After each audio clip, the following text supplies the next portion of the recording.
Good evening. Hello and Hello. welcome. Good morning. Anyo, hello, Anyo. You're everywhere. Hello. And doing Hi, the red everybody. light as well. Fantastic. Great. Thank you for turning up on Thank you for coming. Saturday evening or Saturday morning or Sunday morning. Afternoon or whenever it is that you're watching Exactly. us too. So the reason why we have had, or why we thought we will do this brief Q&A section is simply, number one, to get people to know us who may not have interacted with us. And number two, to give the possibility or give a chance to ask questions about the retreat. Yeah. So first of all, Dan, why did we choose to do this retreat or announce this retreat for next weekend? Well, the idea for the retreat, it's a treat, everybody. The idea for the retreat actually came to me in meditation. Before Christmas, Thomas and I sit down twice a day to meditate. And sometimes little nuggets of wisdom pop up. Sometimes ideas pop up. Sometimes what am I going to have for breakfast pops up. Sometimes my shopping list pops up. What shall I wear today? What shall I wear today? But on this particular morning, I had a really clear vision that because everyone has gotten used to using Zoom, that we should run a retreat on Zoom so that people all around the world, oh, somebody else has joined us, Pamela. Welcome, Pamela. So that we can run a retreat online so that everybody around the world can join us irrespective of where they are or when they are. And we can engage with them and talk about what it means to start this year, start this new cycle, and to help people who are, to support people who want to transform themselves and their lives going forward this year, to do that and to provide them with the tools so that they can continue to support themselves going forward throughout the year. Yeah, and let's just maybe read out. I need to read it out because... Do you want your glasses? No, it's fine. I can actually increase the size on my phone as I read it out. iPhones are very useful like that, for this instance. Yeah. What is the intention of the retreat? For the attendees to release and reset any belief systems, habits, and behavioral patterns that no longer serve them, so they can experience improved well-being by raising their frequency and increasing their awareness on all levels, physically, emotionally, energetically, mentally, and spiritually. So, I mean, before we actually went into putting the information together, and we really must thank Monique for all the hard work that she has put in to make this happen, the back end of the retreat page and so on. We're sitting here on New Year's Eve and thinking, it's like another year's gone. And then everybody does those affirmations, New Year's affirmations. What am I supposed to do? Resolutions for 2023. And we both somehow felt, I'm over. I'm done with goals and goal resolutions and all of that. And because very often we may be able to maintain some of those goals that we have set for ourselves for a short period of time. And then we fall back into old habits. So what I said, for example, to our meditation group last Monday, we did a beautiful meditation on Monday. And the key aspect here, which we also hope to bring across next weekend, the key aspect here is that if we come from a space, let's say from our mind, from our thinking mind, and put some bits and pieces onto paper, what we want to achieve, it won't be the same as if we allow any kind of impulses, or I would call them visions, to actually percolate from deep within. So all those resolutions, I believe, and this is just my belief, those belief systems and resolutions that are mind driven, which means basically where we compare ourselves, you know, like I need to be looking after myself, I need to stop doing this, more exercise here. Somehow it's mind driven, but are we actually able to sustain it?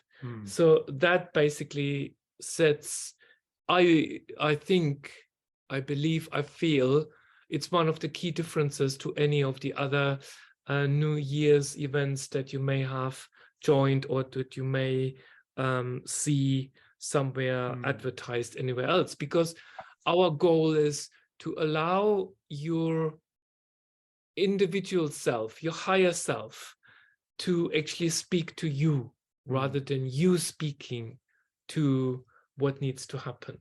Does that make sense? I don't know if that makes sense. I mean, if I understand what you're saying that often we compare ourselves to others and we look outside ourselves for goals.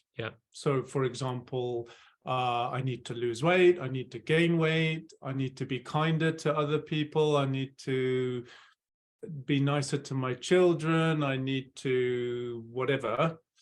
We set these they're almost like setting ourselves up for failure. It's like, I have to achieve this or I'm not a good person. Yeah, because and then if we don't achieve this, we actually beat ourselves up for not achieving it. And then it's much worse than actually not doing any of that stuff at all. It's like, I always, even in my book, I think there's a whole section where I talk about habits and everything.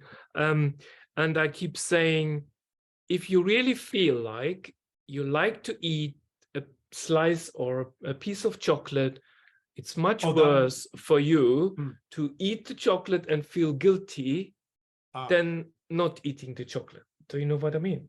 What I'm saying here is, if you eat the chocolate, you love the chocolate and don't feel guilty about it. In a similar way, if you are looking at certain things in your life that you wish to change or that you choose to change, it needs to come from a place where you don't feel guilty, where you don't beat yourself up for whatever you set yourself out to do. So what you're saying was that rather than setting goals from the mind, from the ego, from thinking I have to be a certain way, I shouldn't, the idea is that you somehow get more in touch with your inner space, with your higher self, and then what's truly good for you and what's true for you will come to the surface. Exactly. Okay, and that's the difference between a resolution and a vision. Exactly. So the vision comes from deep within, and it resonates with you. It's true for you. Yes. And therefore, it's something which you can then continue longer term. Yeah. Because it's true. You're not imposing something on yourself and then beating yourself up for failing to achieve. It's important to take the pressure off, because as soon as we do anything under pressure, I mean, just purely looking at it from an Ayurvedic perspective, you have the 3 constitutional types. You have a Pitta constitution, which is predominantly driven by the fire element, which basically means that they naturally have got the an ability to stick to routines, to stick to rules and regulations much easier. But you have got the constitutional type that is driven by the air element, or more the earthy element. And for them, it's completely different. For example, air gets bored with a routine. And this is more about then finding a rhythm in your life, like finding a rhythm in your lifestyle, rather than following a particular diet. It's like, okay, how do I feel when I take certain foods, for example, and what actually prevents me, and I'm going around in circles. So I've got an idea where we are actually heading. So Mhm. please bear with me. This takes us to, why do we fail with diets? Why do we very often fail with those resolutions and intentions that we And set? you're saying basically everyone is different. Their constitution is different. So it's not necessarily a one size fits all. And that's why this idea of getting in touch with what's true for you and letting that come to the surface is so important. Yeah. Yeah. And this is why, if you look at some of the content of the two big, or the two sessions that we spent together, the 2 days, it's looking at the psycho-emotional aspects of detox. Okay. I mean, we all know, I personally, in the last couple of weeks, I started the new year by going into my traditional water fast. So I managed 88 days. Oh my God, that's sorry, 88 days. 88 days. Wow. 88 8 hours. Are you still fasting? No. 88 hours. I was going to congratulate you anyway on 88 hours, but 88 days is just phenomenal. Just water fast. Very good.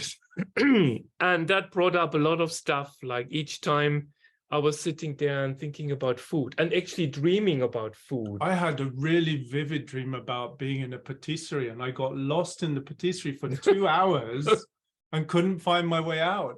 And it was so vivid, the smells, and oh my God. It's because when we go into changing our eating habits, this is when all the stuff comes to the surface. This is emotional when our stuff. emotional stuff comes to the surface, because very often we eat because of habit. We eat because of filling a gap, filling a void that is there.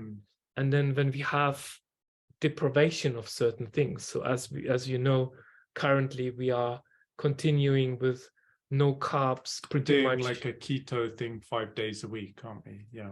So that brings up everything that really sort of pushed to the surface. And as we dive in, how do we deal with this? And this is the intention of, or one of the intentions of the retreat, is to look at, well, one, to realize that this stuff will come up when you do a detox. And it's good that it comes up, and to learn tools for being able to sit with it and not push it away, and to like learn how to process it. Yeah. And one of the ways safely. Definitely is through somatosensory experiences, which basically using the body as a vehicle to release some of this stuff. And this is where your work comes in. Maybe, I mean, we had a couple of questions that have been sent to us prior to the recording. And one of the question is, what is the Get Zen method? I mean, that's so the Get Zen method is a method that I've developed that uses very simple everyday movements, a little bit of breathing and shifts in awareness to totally relax the mind and body. So it's a way to kind of reset the nervous system and bring it back into balance. And what is the purpose of that?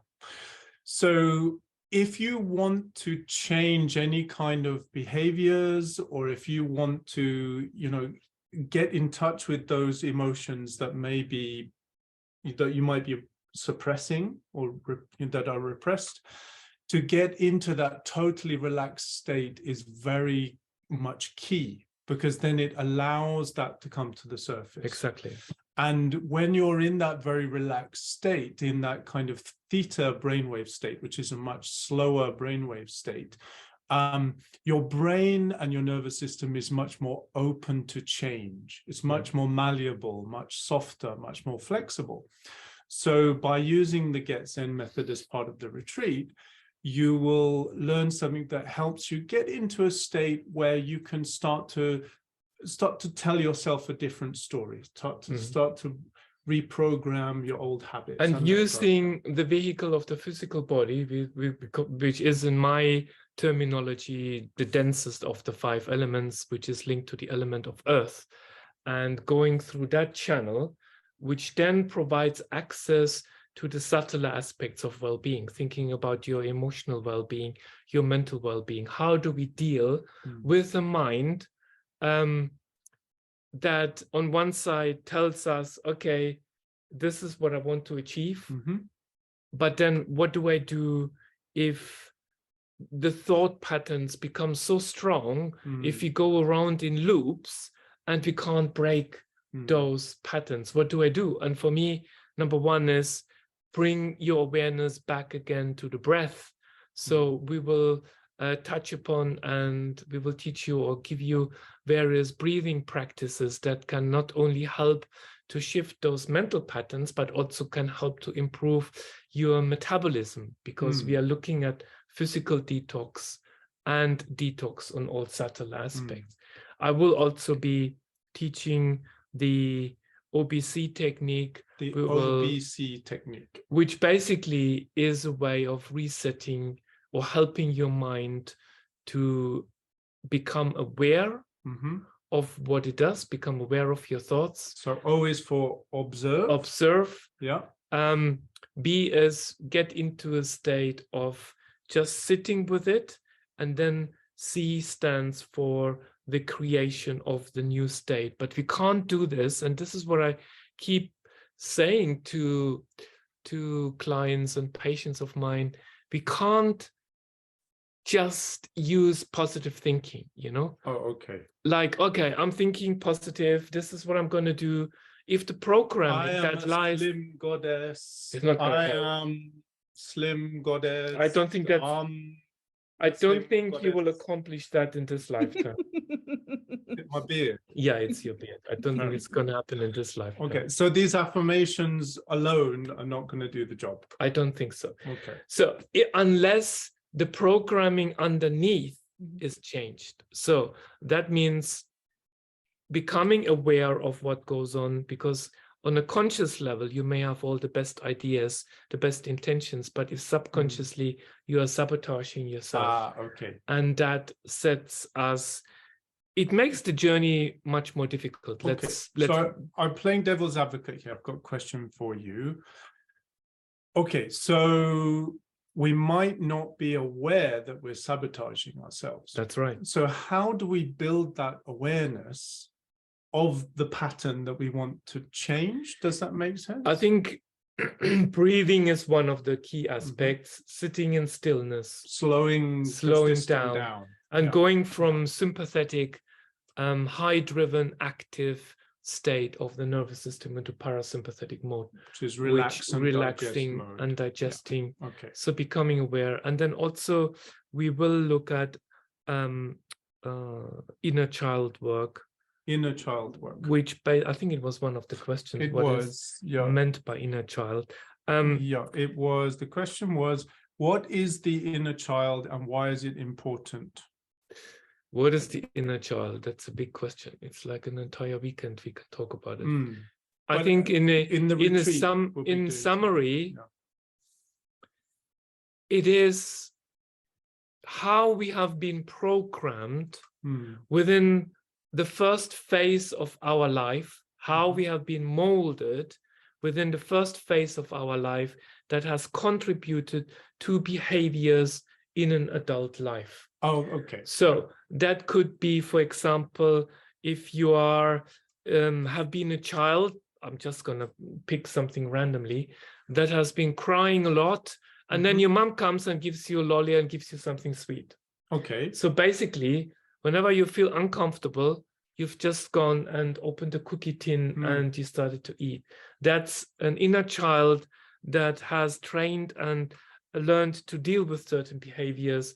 And the action is, for example, going towards certain foods. Like stress eating. Yeah, it doesn't necessarily need to be food. It could be any traumatic event. I know this sounds funny, but I had to trauma with a small t. Yeah, you know, what's trauma for one person might not be for another. So like, for example, when I grew up, and I grew up, as most of you know, in Germany, my auntie, I hope she's not gonna listen here. She's gonna tell Let's me just pretend it's your cousin. I don't think she understands English, so I think it's easy.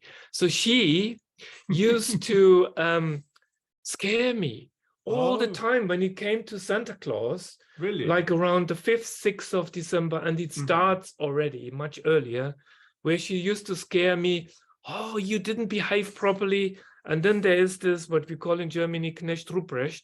Knecht Ruprecht is... Slow down. Say that slowly. Forget it. There's some helper. Oh, Knecht Ruprecht. And he will come and he Okay. will put you in his sack, and then he will get the stick and he will beat the sack because you didn't behave properly. That doesn't sound very nice. No. We don't have that in England. I was traumatized by it. And I remember as a child, I actually was hiding once during Santa Claus time. Santa Claus comes to your house when I was young, on the night from the 5th to the 6th.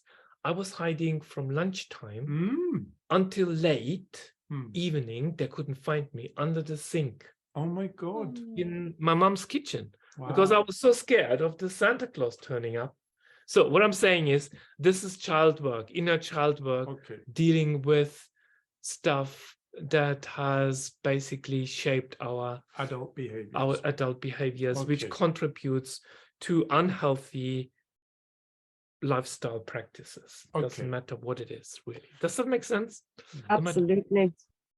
So we'll be doing some work, guided meditation, to help us to kind of like, I suppose the process is befriending the inner child, soothing the inner child, and healing the inner child. And taking back the inner child, bringing it back into the now, because very often we leave that aspect of ourselves behind. That's really important. It is like on one side, there's this crying child within ourselves, and then there is the adult life, and both don't match. So it's about bring both of those components back through the work that we do. And of course, it is a wonderful way to tap into this. But we have been talking quite a lot. Yes, sorry, everybody. Yeah. It's time to go over to some live questions. We've read out the there questions are a couple that were of sent to us. but I'll let Catherine in from the waiting room. Does anybody want to ask a question live on Zoom? Oh, we've got a few other people joining. That's great. We've got Gail and Catherine joining us. Oh, okay. Anyo has her hand up. Hi. If you just go and unmute. Ask to unmute. And we'll pin. Hi there. I think I'm yes, I am unmuted. Hi. Hi there. Good evening. Good evening. Maybe a stupid question. There are no stupid questions. No. That's right, but sometimes you doubt it. I know. Hi, Thomas. We have an appointment for next Wednesday. Yes. For a hypnosis session. Yes. I think that this retreat would be beautiful after that, but do you agree with me? Because you know what you're talking about and I don't yet. Yes, absolutely. I mean, see, this is the beauty then and I'm glad that you actually reminded me. So what we can do is in this scenario, once we have cleared all the stuff that needs to be clearing in our soul center healing session, whatever happens and comes to the surface, we can then look at connecting with your higher self and try to get an understanding what is required from your higher self perspective for you to improve your well-being at this particular moment in time. So absolutely yes, because you basically come in with a clear canvas or clearer canvas, and then we can move forward. So yes, 100%. Great. Looking forward to it. Accelerate things. Yes, absolutely. Yeah. I mean, one of the things really that I have come across or have sort of realized quite a long time ago is the journey never ends. So there's always things to discover and unravel. And I mean, I've been meditating since I was 18 years old. And I keep saying, even now, very often, I don't really know what's going on. And I haven't got it figured out. And this is why we are human. And this is why the journey of 2023 is going to be another wonderful journey, another wonderful chapter in our life. And that's so beautiful because we can all come together. So thank you, Anya, for asking that question. And I look forward to journeying with you on Wednesday. Great. Thank you very much. Any other questions? Monique? Yeah, I just wanted to sort of say that, you know, in terms of the inner child work that you were talking about earlier, and actually in terms of a lot of this, it's the awareness that comes first, right? So you start doing this work, whether it's a physical detox or whatever, and then you become aware of certain issues, and then you can start working on them, right? Because for, you know, those inner child patterns that you were talking about, they're completely unconscious for most people, right? They don't. I mean, I can give a very personal example where, for example, you know, I was brought up in a very strict household with a very conservative dad, you know, and my reaction as a child was just to, you know, be very stubborn about everything and not give in and whatever, and then have lots of friction, for example. And then it wasn't until I actually started doing the work, the inner work, realizing that I was still displaying those behaviors, those very same behaviors. I mean, they manifested in a different way, but there were still the same behaviors and the same reactions, particularly with men in my life, right? And it isn't until you have that realization that you can actually work through stuff. Yes. Right? Yes, absolutely. And it goes even further, Monique. It goes even to ancestral patterns that we carry through our family lines. And this is where the soul work or the soul center hypnosis work comes in that I do. It's just so complex, and it just surprises me how interwoven these patterns are. And I keep sort of saying that the only responsibility that we have is the responsibility to ourselves to unravel those mysteries and those patterns, because by doing that, that's the best contribution that we can make to change the collective consciousness. It's not about complaining about this, complaining about that. It's about what can I do to become, I don't want to use the word better, to become a weller version a of weller, whatever version of myself, you know. And this is yes, it is all about, you know, well-being, really, not for us personally, but then also for the collective, obviously. And also, Monique, allowing that understanding that things change, you know, like we change. What we thought would be a good thing to do, let's say 5 years ago, now may not suit us. But then if you are connected with yourself, like, for example, take my example with the intermittent fasting, which I have done really fairly religious, except towards the end of last year where I started to slip. I basically, I forgot now what I was going to say. Intermittent fasting and things change. Oh, yes. So it is not to be religious about the process. So if I feel on a Monday, because usually Monday is my days, I can't continue, I just need to eat something, then I will break the fast, even though my intention was to keep going 36 hours until Tuesday lunchtime. And if it doesn't work, I need to have that awareness. Actually, I'm really suffering and struggling. And for now, I just also need to be okay with the fact that I may slip. Because by doing that, we stabilize our new routine, our new rhythm. We give ourselves the permission, okay, that's fine. I can't be too strict about it, because if I beat myself up, then it's much worse. Then the fasting will do greater damage than actually doing good. Yeah. It's Does that actually make that, sense? yeah. It's that same thing that you were talking about with, you know, the guilt over having a piece of chocolate or a piece of cake, right? If you're going to have a piece of cake or a piece of chocolate, or you know, whatever it is that doesn't fit in with the vision you originally had, if you're going to do it, just do it. Don't, you know, and enjoy it. Yeah. Right. Zen Enjoy masters. it. Right? Yeah. Yeah. 'Cause, yeah. When chopping wood, chop wood. Yeah. Yes. Yeah. Fetching water, fetch water. Yeah. I did want to add something about the inner child work. Can I just have a look at the fire? Just Yeah, keep because going. what we've observed from doing inner child work, guided meditations before with people, we'll try not to roast ourselves, is that yes, we are often unconscious of what patterns we've brought through from childhood or ancestors.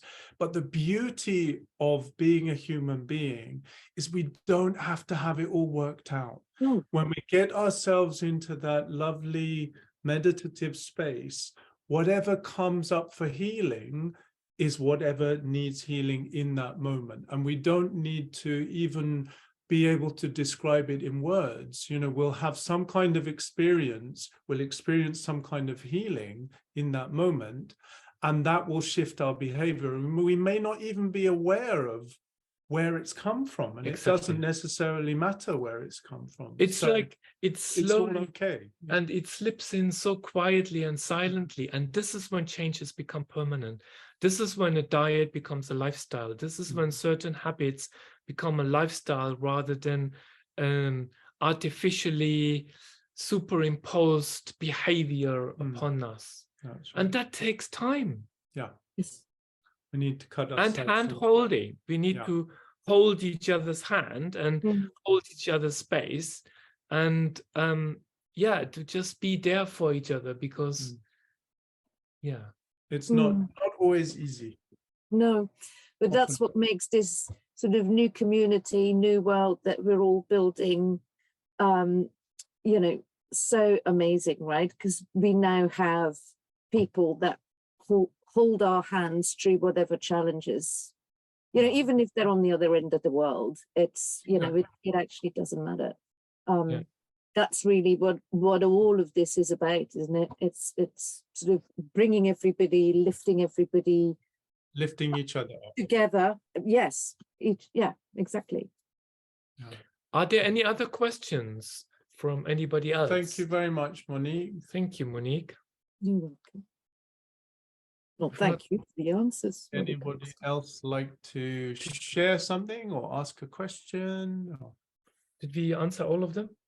We've got a few other questions that came through from the chat, but I just wanted to give people a chance to appear live if they want to. Anybody else? It doesn't matter if you haven't got your makeup on. I haven't got my makeup on. That's fine. You don't have to switch your camera on. No. It's fine. You can disguise your voice through a sock if you like. It's okay. I don't mind.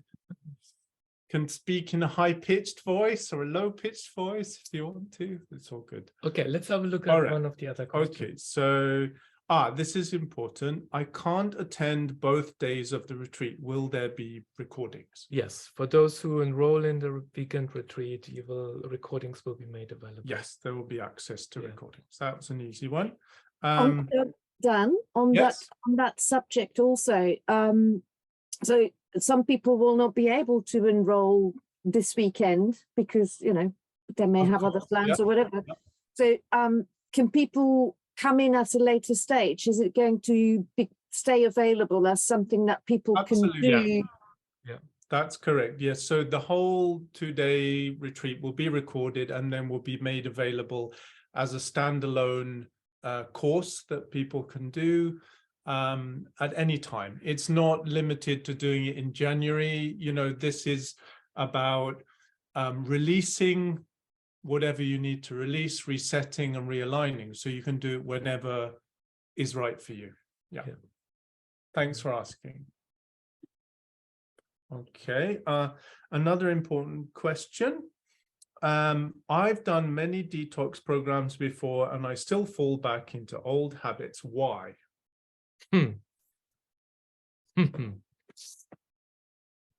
I think what we have sort of shared already before sort of has answered the question. Yeah. There are so many various components to the story of why we have fallen back. I just find it throughout my 30-something years of experience, if we fall back, which means that it hasn't become a lifestyle, that whatever you do, you have maybe been, excuse me, a little bit impatient with yourself. Maybe you have tried to run before you can walk. Maybe you have tried to become an apple tree when you are a banana tree. So these could be reasons why you may have slipped back to old habits. And also, I mean, let's be honest, it is a gradual process. Yeah. And changes and shifts do not happen overnight. And we may think we have fallen back off the wagon and we are going back into old habits. No, you don't, because you are no longer the same person. Yeah. The very fact is our body already has changed from the moment we started this conversation. So many cells have died off, new cells have been regenerated. Basically, within 7 years, we have a completely new body. Our liver regenerates within 4 weeks, 3 to 4 weeks of time. Like you never step into the same river twice. At the same time, yeah. Yeah. So what I'm saying here is, even though you think you have slipped back, you haven't really, because your consciousness has gone through that experience, and it is about acknowledging this experience and without beating yourself up for what you think has gone wrong, take that experience, become aware of what can I do different moving forward from now, and just take small steps. That would be my answer. It's almost like an upward spiral. You might feel like you're going back on yourself, but actually it's corkscrewing upwards. Exactly. Yeah. Monique. Oh, Monique's got her hand up. Yes, I have. I keep asking you questions, but so we have in the audience potentially a lot of people who have never actually done any energy work or, had healing, or indeed, have had experience of meditations and that sort of stuff. So could you sort of in layman's terms, perhaps explain how this can work, especially, since you're doing this online, can you sort of explain a little bit for people how this could possibly work? Particularly people who are not used to energy healing and those, completely different modalities that they are used to using when it comes to getting better and feeling better. Yeah. So just purely from an understanding is using means and ways to get ourselves from a sympathetic state of nervous system into parasympathetic mode. So, and one of the easiest things to do is actually working with breath. Okay. Why am I saying that? If we are, for example, in an agitated, irritated, stressful mode, what will happen is our breathing becomes faster. Okay, so that's the sign. But as soon as we slow down our breathing, what will happen is we go from fight and flight into rest and digest. And this is a physiological phenomena. This is nothing esoteric. This is nothing airy-fairy. Slowing down your breath first. What is the consequence when I slow down my breathing? Logically, I become calmer and I become to understand, perhaps become aware of certain things that I have not been aware of before. So instead of running 1,000 miles, you're starting to slowing down, and you start to walk. And by walking, you realize actually the shoes that you're wearing, the heels are too high. I can't run in those heels, you know? I don't know why I chose the high heel story.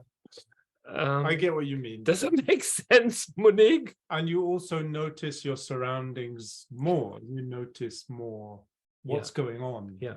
But when you're stuck in this fight-flight mode, the body is in so-called sympathetic mode.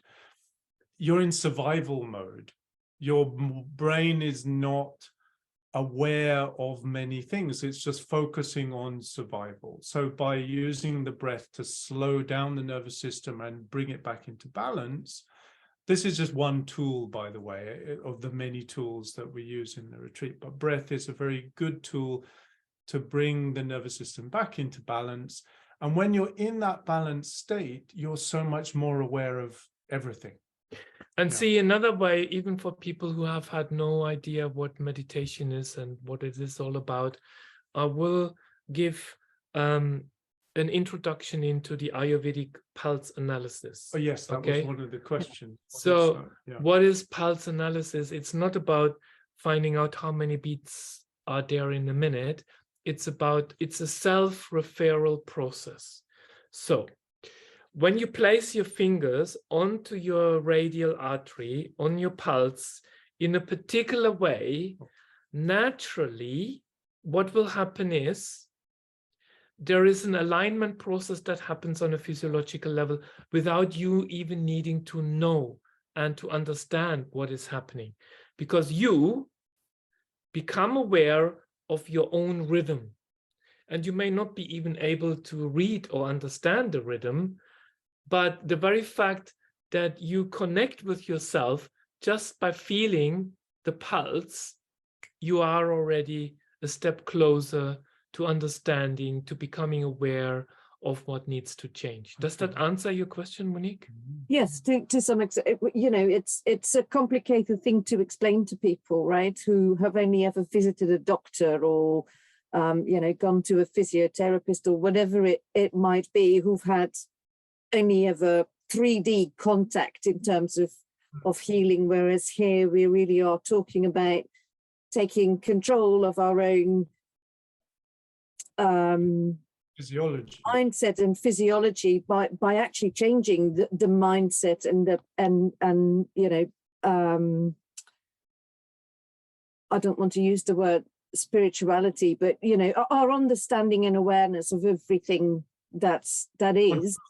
Yeah. And manipulating essentially that energy to get to a better outcome. It could be something exactly, and it could be something very, very simple, such as when you eat your food, sit down while eating. Don't watch TV or chew your food properly, okay? It doesn't need to be people also have got a wrong understanding of what meditation is. They think they need to sit cross-legged in a lotus position with closed eyes and they cannot move. So our Monday meditation group really has shown over the last 6-8 months, there's such a variety of ways of how you can still your mind. And it is about finding out what works for you. I might have the idea, this is what you should do, but it may not work for you. So it's about being open, being receptive to figure out what feels better, because in essence it is, so what makes me feel better? If I eat this or if I eat that, if I run around and eating, or maybe take my time, sit down and eat. Maybe simple Ayurvedic habit, for example, is that you should not have stimulating argumentative conversations while we eat. It's logical because we are being upset. If you feel emotionally upset, how can we expect the food to be digested and processed properly? And that in itself is already a meditation. Yeah. I think my answer to your question, Monique, would be that to reassure anyone who's only contact so far has been with the GP, that whatever we do during the retreat will be straightforward, easy to follow, and anyone can do it. Yeah. And not to be afraid of, yeah. Yeah, it wasn't so much about being afraid about it, just because for some people it will be a completely new concept. Sure. You know, they might have read about it but actually never experienced it. It's, you know, just to kind of explain how these things Got it. Yeah. work, really. So one of the things that people always have, I've got such a busy mind, I can't meditate. Okay.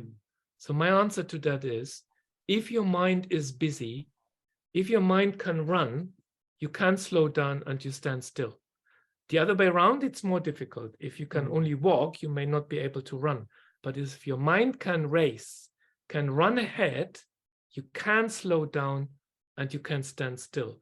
But it is about what processes, what crutches can you incorporate, for example, to help you slow down. And this is where the Ayurvedic knowledge is so magical, where you can use so many different things. And whatever works for you, it's just a tiny thing, maybe just picking up, trying to understand, how can I bring in awareness into the way of how I eat food? That already is a meditation in itself. I keep bringing the example of food because we are looking at detoxification also on the physical level here. Just for people in the audience who may not have heard of Ayurveda, what is Ayurveda? Ayurveda is a very ancient wisdom tradition originating from India. It's basically the medical science aspect of ancient India, which looks at well-being as a total package. It looks at it from a physical, mental, emotional, spiritual, and energetic level, but also what feeds in your environment, for example. So it looks at diet, lifestyle, meditation practices, of course, herbs, detox regimes. That's why it's a vast subject and we will be able to just scratch the surface and using some of the elements. And it informs some of the tools that we'll be introducing in the retreat. Yeah, and it doesn't need to be something really complicated. And I remember my grandmother, and I like bringing this example because she's always there. I can feel her always. She always used to tell me, if you want to catch the last train of the angels, the best time to go to bed is before 10 o'clock. And I never understood why. Scientifically now we know that the sleep that we get before midnight is the most rejuvenative sleep that we can get. It helps with formation and production of human growth hormone and so on and so on. I don't know, but Ayurveda always says it's good to go to bed around 10 o'clock because then we shift from the kapha earth time into another time phase. So it is simple things, and you don't need to change your belief systems in this process. When you think about meditation, you don't need to become a Buddhist monk or change your religion. I am very far from a Buddhist monk. You like cake way too much. I do indeed. I'm having pizza for dinner. I didn't say that. Because today is our cheat day. You know, we have been very good for the last couple of weeks. We've been like saints, haven't we? And you need to, I feel like we need to just top up a little bit, and then we go back to very strict high protein regime next week. Any other questions? Thank you, Monique. Thank you. Right. Can you have a look at the... Let's see if we've answered all of them. Do I need to prepare anything special to take part? Straightforward answer is no. What we ask you to come with is with an open mind, an open heart, the willingness to explore, and to be kind to yourself. That's all. might be asking a lot, isn't it? Being kind to ourselves. Well, it's a lifelong practice, isn't it? Yeah. You've got to just keep practicing it. Yes. Yeah. You haven't got to do anything. No. We invite you to be kind to yourselves. Yeah. Yeah. That's all the questions I've got from Any the other chat. questions in the chat box? Gail says, thank you, Dan and Thomas. I missed the beginning. Really appreciate it. Just saying, really appreciated hearing what we have to say. Thank you very much, Gail. Thank you. And you can always email us if you have any questions. The link is up there, and we hope to see as many of you as possible next weekend. And we have deliberately chosen Saturday afternoon and Sunday morning because of the time differences. Yeah. With So people that in as different many parts. people in different parts of the world can join. Yeah. It's also new moon, isn't it? Oh, yes. Yeah. Which if you subscribe to that concept, it's a very good time for letting go of Exactly. old patterns that don't serve you, and for letting in the new. See, this is how nature works. I haven't really thought about exactly this, but in the Vedic understanding, especially using Vedic astrology, which is different from Western astrology, we always say the best time to change habit is on a Saturday around new moon. There we go. What do we have? Saturday, there you go. new moon. That's called... Sign me up. Right. Very good. That's called intuition. Well, it's just divine timing. Yep. Divine timing. Very good. Okie dokie. Have you the Times UK? I am in MST and the costs. Okay, so if you click, Monique, perhaps you could answer this for us. On the link, does it convert the time to the time zone that people are in? I don't think it does it? I don't think so. I always refer people to the website timeanddate.com. So literally spell it as I say it, timeanddate.com. And go to meeting planner in there to convert the time from London, which is essentially that. Thank you, Thomas, or Dan. Which is essentially sorry. So you put London in there because that's where we are, and then put your own city in as well, and it will tell you exactly what time the retreat starts. In terms of the cost, it is in US dollars. And it's $44 for the weekend. That's great. And that also includes a free month subscription to our Monday weekly meditation class, doesn't it? Yes, that's right. Yeah. That's great. So I hope that answers your question. It's been lovely chatting with everybody.